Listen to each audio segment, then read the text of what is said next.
Hello, YouTube. Hello, Internet. It's RX Guy here. I wanted to take a moment to talk about inflation and how to protect oneself from inflation. Now, although there's not a cut and dry answer, I can put this into I will attempt to put this into simplistic terminology that anyone can understand. And for starters, what is inflation? We hear the word on the news. We may or may not know what it is. At a high level, here's an example that will explain it. Look at the cost, and these are monthly costs for groceries, garbage pickup, uh, gasoline for a vehicle, home internet and utilities, whatever services one might pay for monthly, telephone bill, etc. Look at what those services and product costs historically, and then look at what they cost today. And what you're going to see is that for the most part, the cost of that combined is significantly greater than it was in the past. Now, even someone that may have been lucky enough to retain a job during this economic turmoil, they, even if they stayed at the same rate of pay, maybe got a significant pay increase.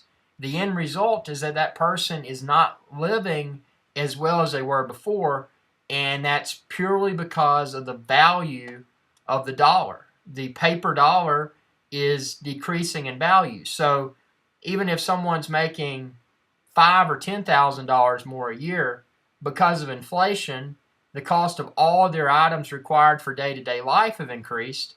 They're in essence more poor than they were before when I mean it with the greater salary annually, they're more poor than they were in the past with the lesser salary because of the cost of products and services that have increased so much. And the reason those prices have increased so much is that the businesses that manufacture those products, the businesses that provide those services, they felt the crunch from the economy as well. Now, not to go into political rant, I stay away from politics, but we cannot pin the current economic situation on a single country. We cannot pin the current economic situation on a single elected official. I don't know what the fix is, but what I do know is that this is a serious problem and it's not going to correct itself overnight. Now, one technique that I use, and some others do this too, and some people think it's lunacy to do it, but let me provide you with a specific example here. For example, silver. Now, a lot of people will tout gold. I like gold. It's continuously increased throughout the past few years. But do I feel that for a long-term perspective, gold is as good as silver? Possibly not. And I'm basing my personal opinion purely upon industrial consumption. Silver is consumed for manufacturing purposes. So in other words, businesses have to use silver to perform their day-to-day operations. Now, gold, on the other hand, a lot of gold is repurposed. So what used to be in a gold ring or gold necklace might now be in a gold watch or a gold other item, whatever that item might be, because it's been repurposed. Now, silver, on the other hand, like I was saying, it's consumed. So these businesses that are dependent upon silver for their day-to-day operations, once it's burned up forever. And then also with silver, you have the alleged naked short selling. These large firms that are involved with naked short selling. And in essence, what that means is that they're selling paper contracts to people saying, hey, here's 5,000 ounces of silver. Let me know if you want to claim the physical metal. Come back, bring your paper back, and we'll give you the physical. But the belief there is that these firms do not have the quantity of physical silver needed to deliver that metal to those people when they come to claim it. So what that's going to do is really spark concern that, hey, there really is a huge silver shortage here. All of our companies, we need to go out and buy a surplus of silver before the price goes through the ceiling, to fund our operations for the next few years. Now, I know I went on to a silver rant there, but silver, copper, gold, I like them all. And I think copper, although not a precious metal, it is going to become a more precious asset here in the near future. So why are these metals important? Well, let's take, for example, someone back in, let's say, 2006. In the year 2006, silver was approximately $12 an ounce. So someone that had 20,000 paper dollars and bought silver, they could have purchased around 1,666 ounces back in 2006. Now, for that 20,000 paper dollar investment during 2006, if that person had kept that silver, and if that person had sold that silver when it hit $50 an ounce during 2011, that person would have around $83,000. So it's easy to see how the value of metals, and this is just silver example, but the value of silver has greatly outperformed the dollar. Now, if that person had kept the $20,000 in the bank, sure, they may have kept it in a money market account. It could have drawn some interest.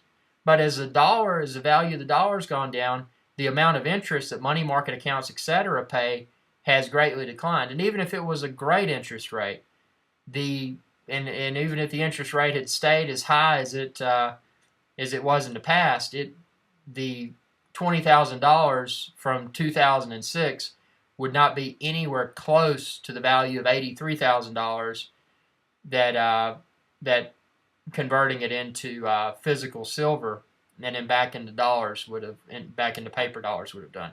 Now, personally, I don't recommend cashing physical metals into dollars unless it's really needed. I mean, that's the thing. I mean, day-to-day life requires utilizing a paper dollar to make purchases and pay bills.